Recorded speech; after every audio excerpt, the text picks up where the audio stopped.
Pemirsa, pengusaha sekaligus mantan promotor tinju Zainal Tayeb kembali menjalani sidang secara online di Pengadilan Negeri Denpasar. Dari dua saksi ahli yang dihadirkan, yakni pakar pidana serta kenotariatan pertanahan dari Universitas Udayana, menjelaskan bahwa kasus yang menjerat Zainal Tayeb ini merupakan ranah perdata, bukan pidana.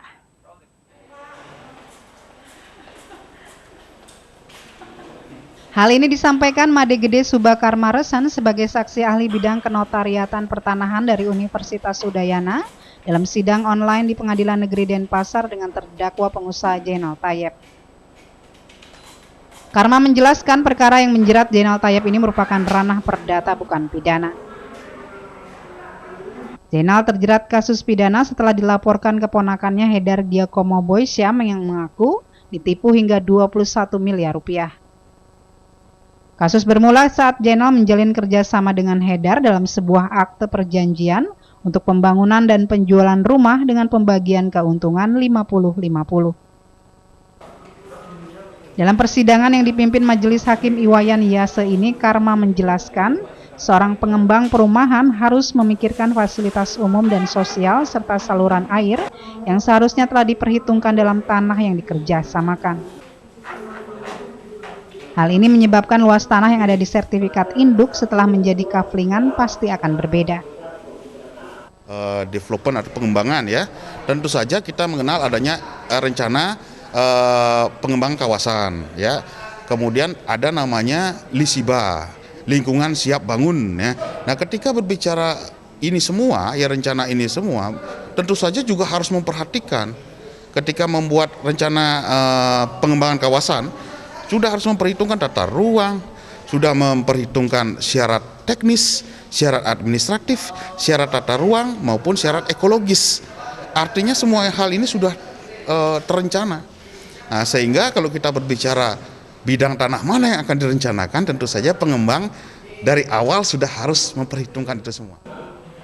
Pendapat serupa juga diungkapkan pakar ahli pidana dari Universitas Udayana Gede Made Suwardani.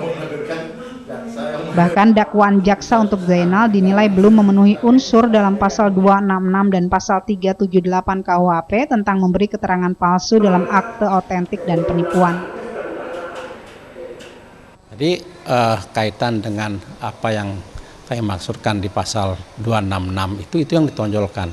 Nah, pasal 378 itu penipuan, ada kata-kata bohong, menipu dan lain sebagainya yang pembuktiannya memang sebenarnya sederhana. Tapi kalau dikaitkan dengan akte, apanya yang mereka tipu, nama jelas sudah, identitas jelas sudah, dan lain sebagainya. Jadi keterangannya juga sudah jelas. Sekali lagi, ketika terjadi hal-hal yang seharusnya diselesaikan melalui musyawarah mufakat, tidak bisa diselesaikan, digugat secara perdata. Dan gugatan itu juga, mohon maaf, katanya sudah diajukan, tinggal menunggu proses pembuktian. Menurut hemat kami, selesaikan dulu itu, baru selesaikan pidananya. Dengan keterangan saksi ahli ini seolah menguatkan posisi Zainal yang berpeluang lolos dari jerat hukum. Dari ahli tadi ya, dari ahli yang kita simpulkan bahwa unsur-unsur pasal 266 dan 378 seharusnya itu tidak masuk, karena ini kan akte parti, berarti dua orang kan. Jadi tadi juga sudah dijelaskan juga oleh pertanyaan hakim yang terakhir bahwa unsur 266 itu nggak bisa lepas dari 263 gitu. Nah, di sini kalau menyuruh memasukkan keterangan palsu, berarti yang nyuruh kan berdua, karena mereka dua pihak gitu. Sementara dukungan untuk Zainal Tayeb selain dari keluarga kerukunan Sulawesi Selatan yang tak pernah absen hadir di PN Denpasar, sejumlah tokoh juga terus mengalir datang memberi dukungan. Saya yakin beliau itu benar.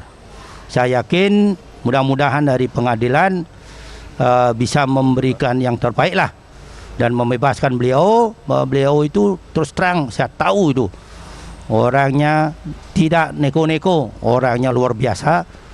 Dan di bidang olahraga ini kami dibantu terus terang sampai terkejut melihat begini. Itu harapan kami di kepengurusan juga di Pesanku Kute, dan kami tetap mendukung beliau. Mudah-mudahan beliau memang benar dan juga tidak ada beliau mungkin dikatakan yang hal-hal yang tidak dia, sehingga kami mendoakan beliau biar sehat juga dan juga tegar menghadapan ini. Itu harapan kami di kepengurusan, kami dukung jadinya perjuangan beliau yang luar biasa. Itu, terima kasih. Sidang akan dilanjutkan Selasa pekan depan dengan agenda pemeriksaan saksi meringankan untuk Zainal Tayyip.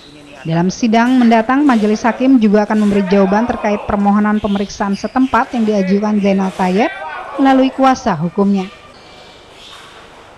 Dari Mengui dan Denpasar, tim liputan iNews melaporkan.